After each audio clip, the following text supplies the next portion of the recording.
Alright, now as you can see, or maybe not, maybe it's not that obvious, here's an iPhone 5 and here's the Nexus 4. Yep. So, a friend of mine was talking to me about the improved battery response. I'm sorry, the improved camera responsiveness in Android ones, and I really don't want to get into an argument about why I like the iPhone over the Android phones. But I do want to talk a little bit about this. And this is not going to be a review of either the Nexus 4 or the iPhone 5. Just my thoughts on comparing the two, I would say. Okay, let's let's carry on. I like the iPhone 5 more than the Nexus 4 and more than most Android phones for a few reasons. And this has nothing to do with being an Apple fanboy, because I've gone through iterations of the Android phone. I believe that I first got started with the My Touch, which I think was from HTC. Moved on to the Samsung Vibrant, then moved on to the Samsung Galaxy S2, before really wanting the vanilla Google experience and getting the Nexus 4.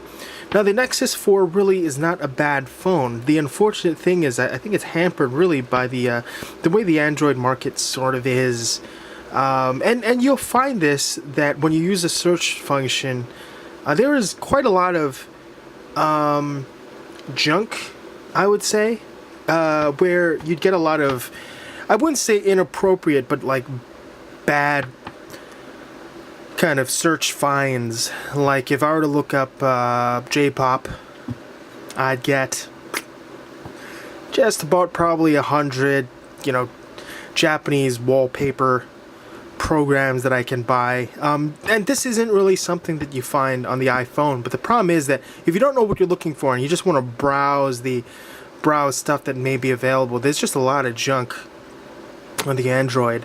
And I really buy into the iPhone for two reasons. One, I think the ecosystem's more attractive to me, because unfortunately I find that I am region locked out with the Android, which kind of sucks, because I'm a huge fan of Japanese culture and of really any culture, and I, without rooting it, of course, I can access the Japanese Android store, Play Store, excuse me.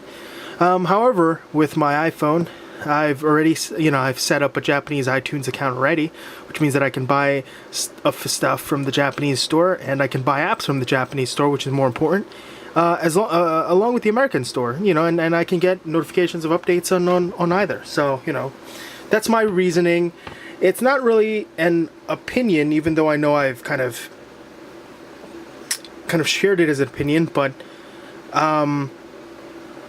it is basically, I believe it's a fact, unless someone can prove me wrong, that when you don't root your phone, the iPhone has a better ecosystem, and which is not necessarily restricted by region, as long as you can create the regional account. I've created a Japanese region account along with American region account, and they can both work on this no matter where I am. However, this one, I am blacked out because everything is connected to my area code number, which is American, and there seems to be no way around getting a Japanese Play Store account here, which I really would have loved.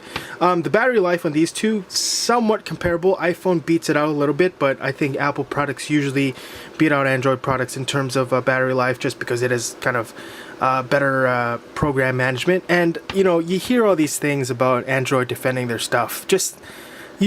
Android just have a crap battery life unless you have a Note. If you have a Note, you're basically holding a tiny tablet, and that's kind of, obviously the battery life should be better when you have a giant battery in there. But yeah, so the juice of this is supposed to be to test the responsiveness of the cameras and how quickly one can take a photograph using either of these phones, from dead to on. So let's try this. On.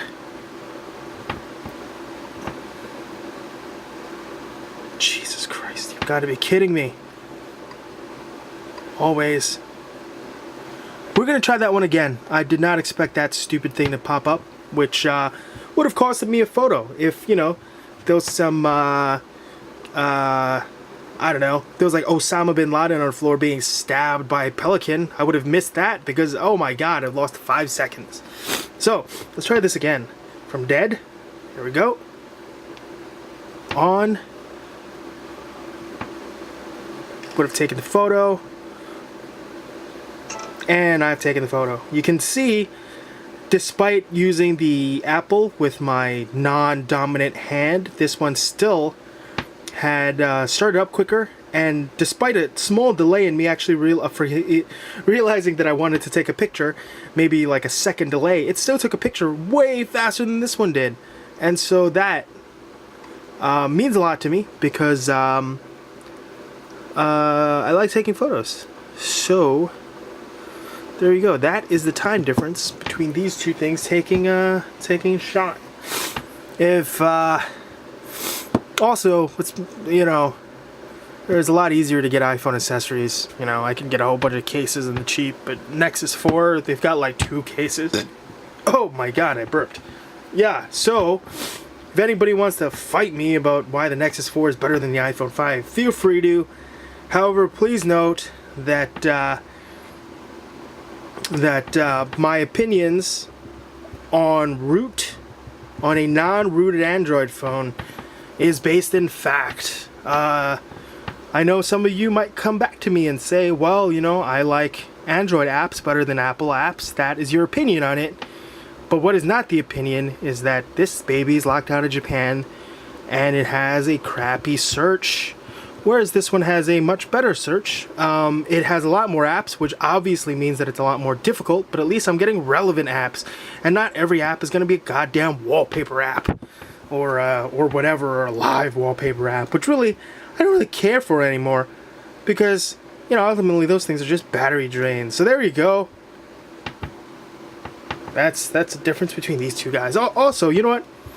Another thing I'm not sure you guys are aware of. I have big hands, and everybody on the internet knows that the way to talk about phones is whether you can palm a basketball and hold your phone, and how somebody who can palm a basketball can utilize their phone. So I will say that one problem that I do find with a lot of the Android products, not with the Nexus 4 though, but more with the Galaxy series, Galaxy S series, because, you know, whatever, is that my palm would hit these two buttons quite a bit. And it's not necessarily that I have fat palms. I think I have a rather attractive palm, and my hand is pretty generic. And there you go. Not necessarily sausage fingers. They're pretty fit, I think. But yeah, a lot of times, if I have to reach something up here, for example, you can see that I can do it. However, it is kind of a struggle. But yeah, I can reach all portions of this sort of uncomfortably because, okay, like I said, occasionally these things would set off. But it's not too bad. We've got this.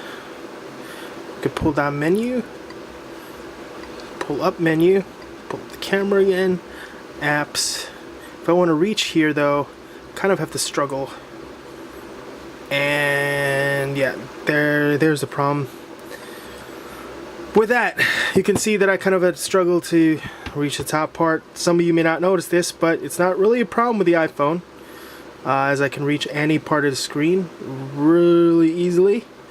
Despite, you know, some of my own mishaps, and that is, you know, my fault, something that you deal with technology. But yeah, so that's the biggest difference. So despite everybody going, oh my god, but that is such a small screen, the small screen is so you can use it with one hand. It's not a small screen arbitrarily. They're not attempting to necessarily save money by creating a small screen because, you know, they didn't want to invest in a larger screen. No, it's that way your thumb can comfortably reach the entire screen in a theoretical situation where you can only use your phone in one hand. And that's the thought process put into this. The same thought process is not put into the Android series, and there's nothing wrong with wanting a larger phone. However, you will have to probably use two hands with it, which if you're comfortable with, it's really not a big deal. That's not a huge sticking point with me. I'm not going to come at you saying you can't use your phone with two hands, but I do just want to get that out of the way, that was the purpose of the iPhone. This was the mindset that they've went into it, and that's why it's smaller. And honestly, if I'm watching a movie on either of these devices, it's really not a big deal. The extra like inch of space is not going to make me see any more details of Iron Man's suit than the other. So, and if I really wanted to watch movies, I had to watch it on my computer, my TV, or my iPad. You know, my first choice is not going to be either of my phones, no matter, you know, even if my Nexus is a little bit larger than the other one. So that took way too long.